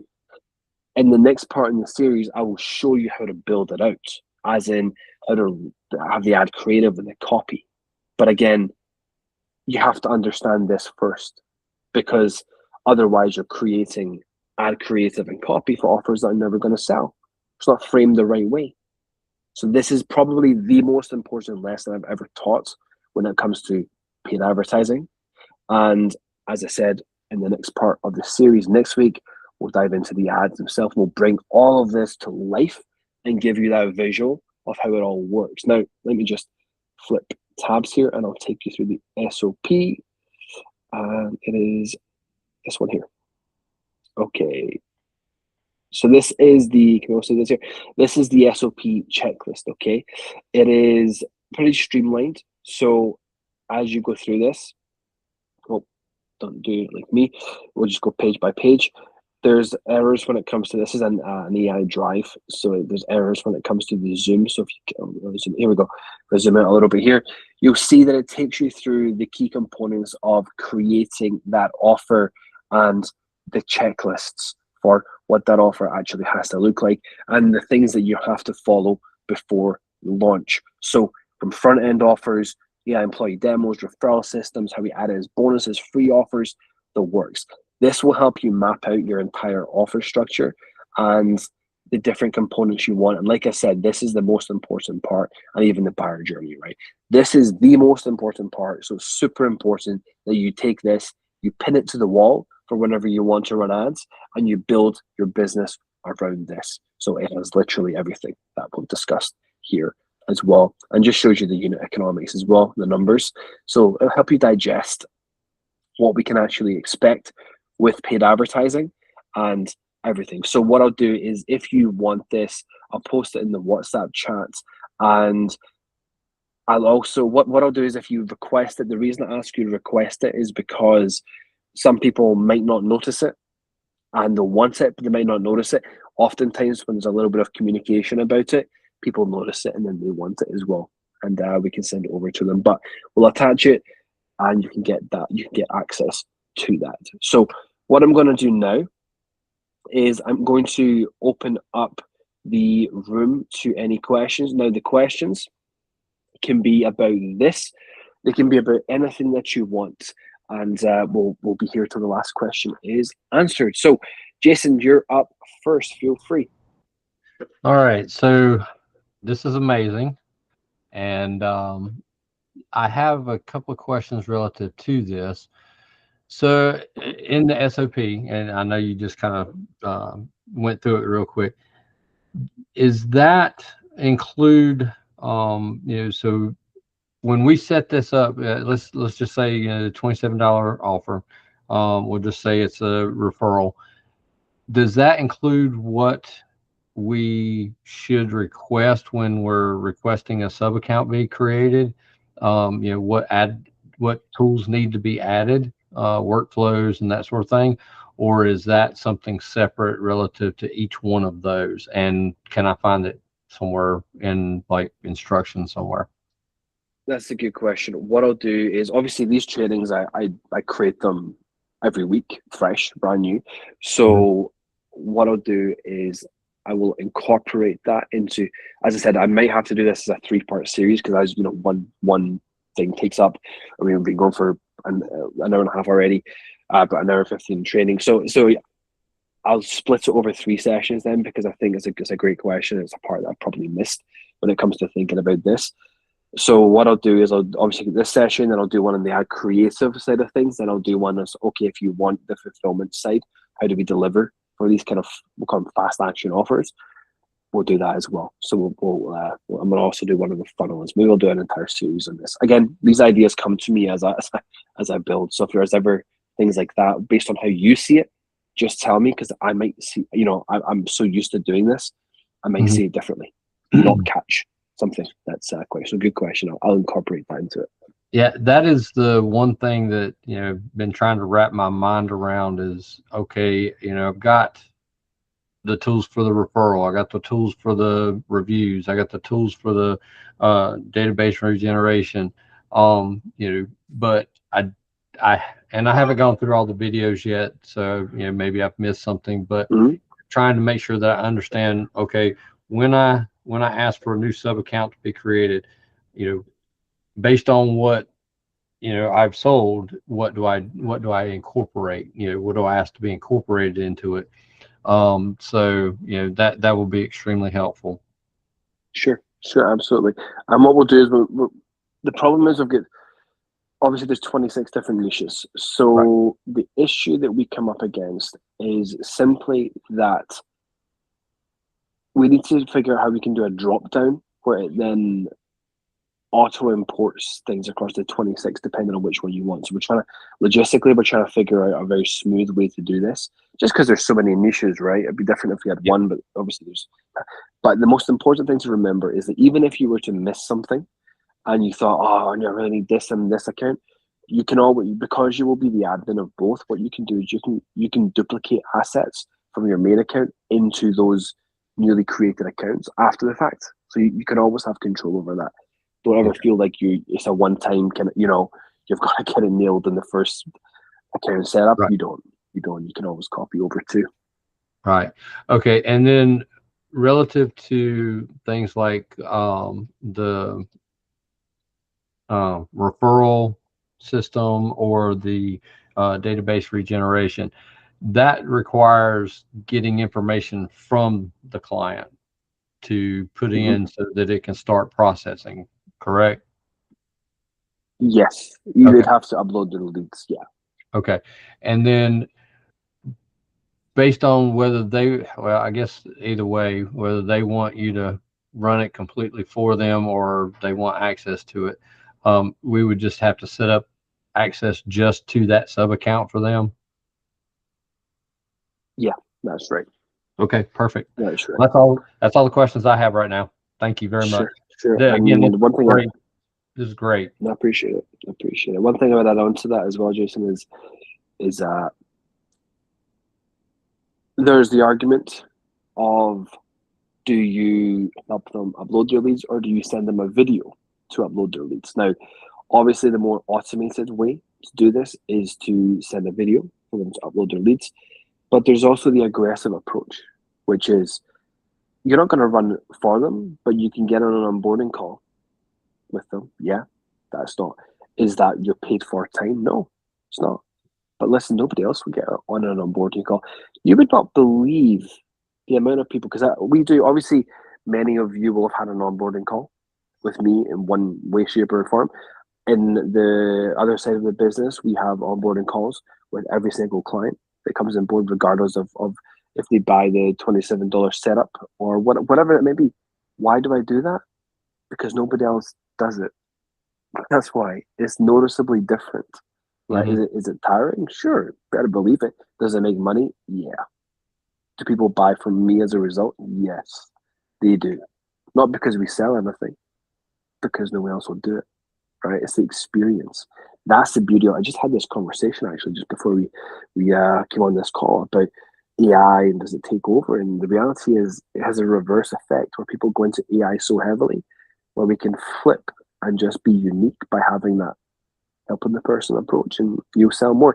So you can basically sell your additional services naturally on those calls. So it's an opportunity for you. It's not a case of you've got to get on an onboarding call to fulfill. No. It's an opportunity for you to then have a warm customer who wants to buy more from you because you're in the process of over delivering. So just shift how you think about that. It's not shift, but generally speaking, shift how people think about that. Awesome. All right. Thank you. No worries. No worries. All right. Next up is Dennis. Hi, Niall. That was phenomenal. I'm brand new, as you know, and we have our onboarding call tomorrow morning, so I'm looking forward to that. Sure. This was a great training, and looking forward to more like this. I thank you, Wade, for introducing me to Scale Certified.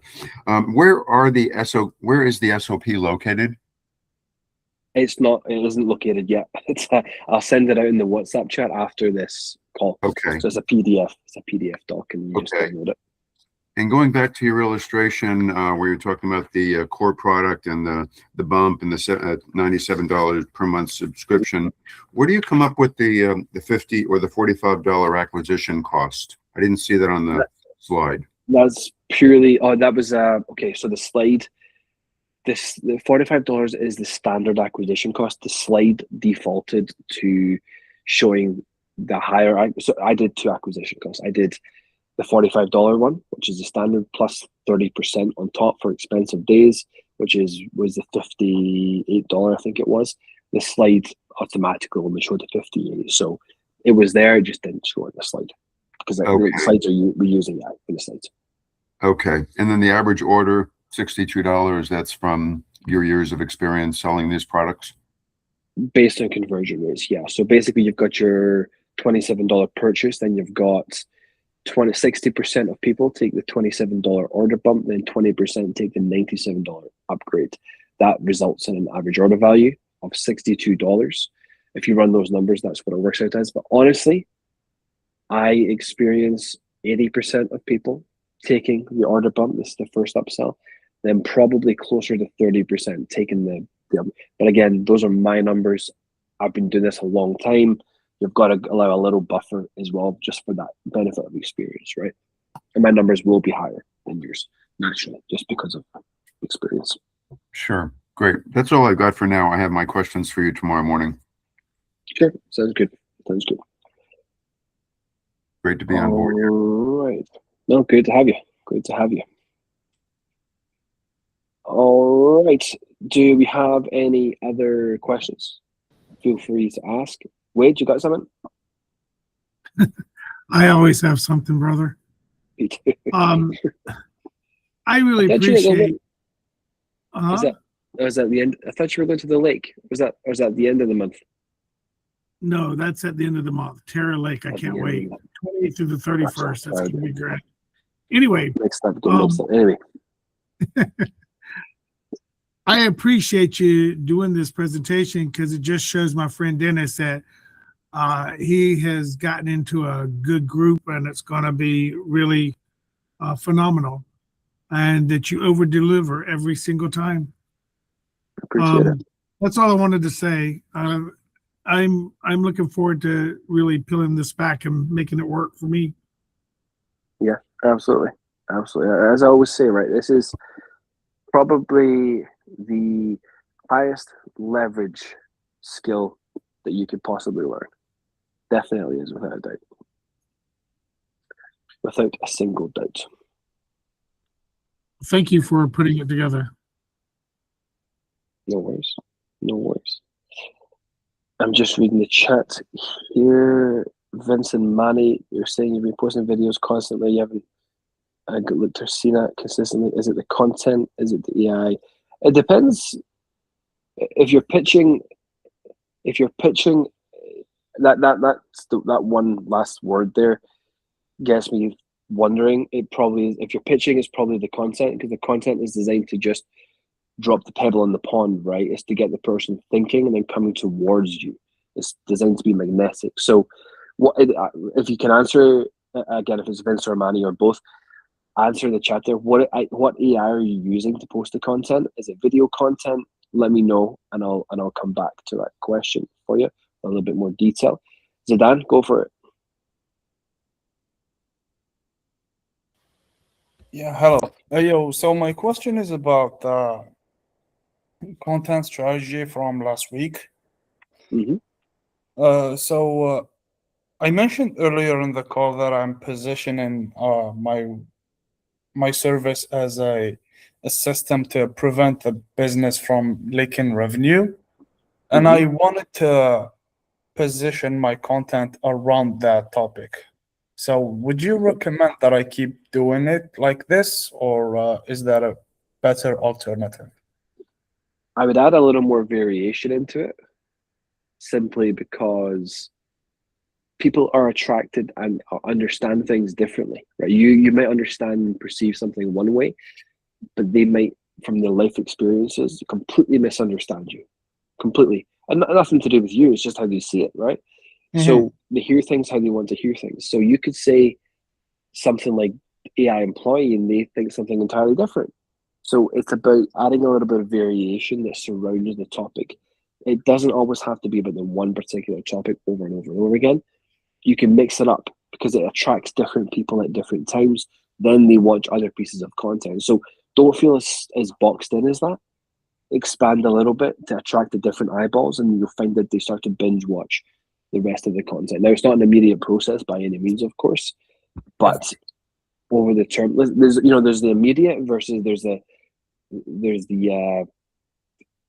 once you set things up and you have this flywheel, you never stop. It just never ends. It just keeps going and going and going and going. So it's more than worth it, but you got to get there. That's why that's why we live in a world where AI exists with all the answers, and there's, we're not all there yet because it's not easy, but we're the ones that'll get there. Yeah, okay, got you. So I won't have to keep myself stuck around that topic. You see, my main concern is about falling in the commoditized version of of the services that we provide, since when it comes to AI employees, you're basically going into competition with everyone who sells it, and with also the big companies like Jobber and HouseCall Pro, etc. They also, all of them are pushing their AI employees. So I was wondering what could be.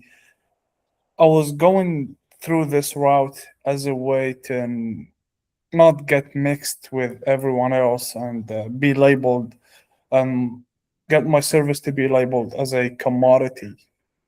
The way to do it is to storytell. Basically, what I mean by this is you have to position it to their exact outcome with particular detail. So it's never, everybody else will sell the service. They'll sell database reactivation, reactivating all leads. What you sell is you sell the story, which is, we've all had that customer, and that customer, you spent 4 hours at their house pricing the job out. You had a cup of coffee with them. They were excellent. They just had to sort the financing out. It all came through. It was about to go ahead. You were looking forward to it because it was just the deal that you needed.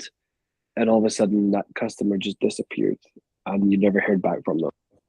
Give me 1 second, folks. My headphones have just died. Can you tell me, can you still hear me? Yes. Okay. Perfectly fine. It's just switched over to my speakers here. All right. So basically what I was saying was you tell those very specific scenarios. and stories, because what it does is it translates to you understand the customer, and that's what will sell, not Selling the pain. selling the pain, but very, very specific, story based, right? And I used think about the detail I used there, right? Drove out to their house. They were on the roof. The sun was it was the baking hot sun. They were roasting that day. They sat and they were dying for a drink of water, but they wanted to get through it. And they did it as a last minute call just before they went home. They went home late to their kids that night. And that lead just disappeared and never came back to you. There's nothing more frustrating. But the reality is these leads, it's all about time and place. That money is still yours. It's sitting on the table and you build attachment to it. That money's still yours. It's sitting on the table. All we've got to do is get back in front of them. But at the same time, you don't have time for that. So what we have to do is we have to use systems that do it all for you, which means you don't waste your time like that anymore. But you see how I'm building emotion into it? I've got the kids involved, of the whole community involved, right? Because that's the nuance. Use that kind of storytelling. Okay, I got you. And another question about the setting up the cold email campaign inside of GoHighLevel. Where can I find a video of how to set that up? I looked in the content portal, but I failed to find it. I'm not sure if we have a video because it's already set up. That's why we don't have a video. But so it's, where can I find exactly in high level? It's under niche specific, hyper personalized outreach templates. It's called. It's a folder in the automation section. It's in there. In there, you'll find different niches. The automation. Oh, I see. Oh, okay, I found it. Yeah. And I don't think I don't think there's a video, but yeah, specific hyper personalized outbound.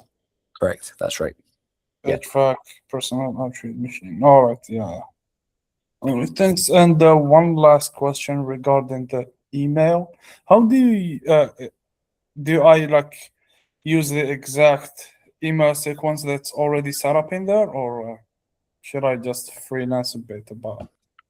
You can. It's designed for you to be able to just use it as you please. Just turn it on. But because the hyper personalization will also that will change the email for you for every lead. But you can also play with it as well, right? You can use a line at the end and say, hey, listen, don't take it from me. Call for your employees, call the number yourself, experience this yourself. Or, frame the database reactivation. Don't sell it. Don't sell it at all. Try to build the story mode into that. So you might want to adjust the copy if you're going to focus only on database reactivation, but focus on the story. What does it mean to them, right? If you were a roofer, you're a plumber, whatever, what is it you're doing instead? Well, you're going to your kid's football game, right? You're supposed to be there. Now you're racing home because someone called you for a last minute quote and then they just didn't show up because we never followed up with them. We didn't ensure they were going to be there. We didn't confirm the appointment because they didn't have time, but it's not their fault. Build things like this into it, right?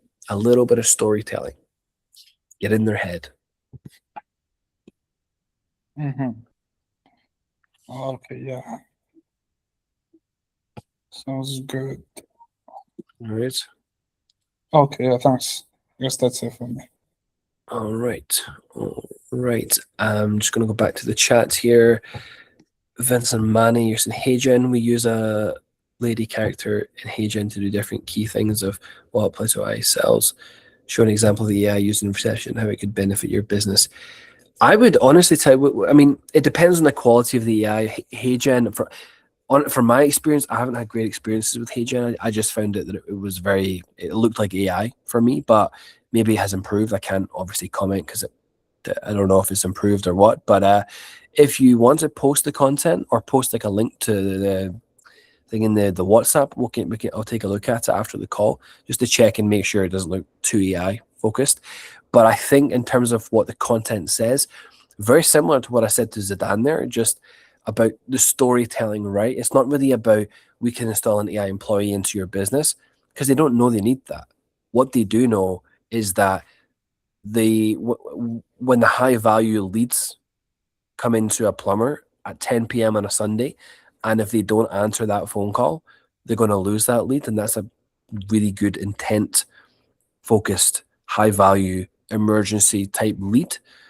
They're going to lose it, but they also have a life to live. So what do? Well, the AI employee solves that problem because it takes the calls on, hey, listen, if you feel like your customers don't want to speak to an AI employee, well, I can tell you for a fact that when their sink is exploding and the water's hitting the ceiling at 10 p.m. on a Sunday, they want to speak to an AI employee to book an appointment for our next day rather than hitting the voicemail and the water's still hitting the ceiling. Use these kind of funny examples, right? Build the picture. That's how you want to build that content. That's how I would do it. Storytell with it. Use very, very niche, specific examples where it focuses on. Put yourself in the shoes of the customer. What is it they're thinking? What is their true experience? What scenario do they go through on a day-to-day basis when they're up on a roof and the phone's going and they're trying to get finished and the phone is ringing and ringing and ringing and ringing?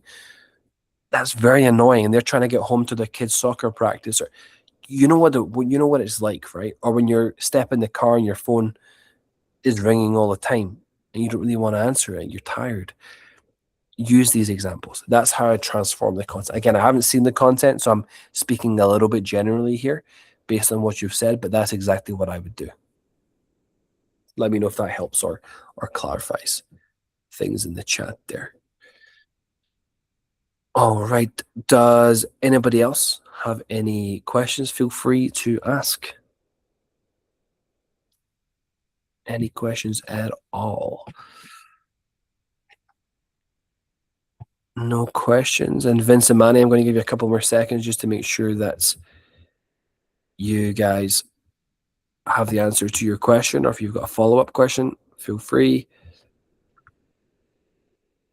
Obviously, I can't see if you're typing, so I could be staring at nothing here. I'll give you a few more seconds. No? Okay. All right. Okay, perfect.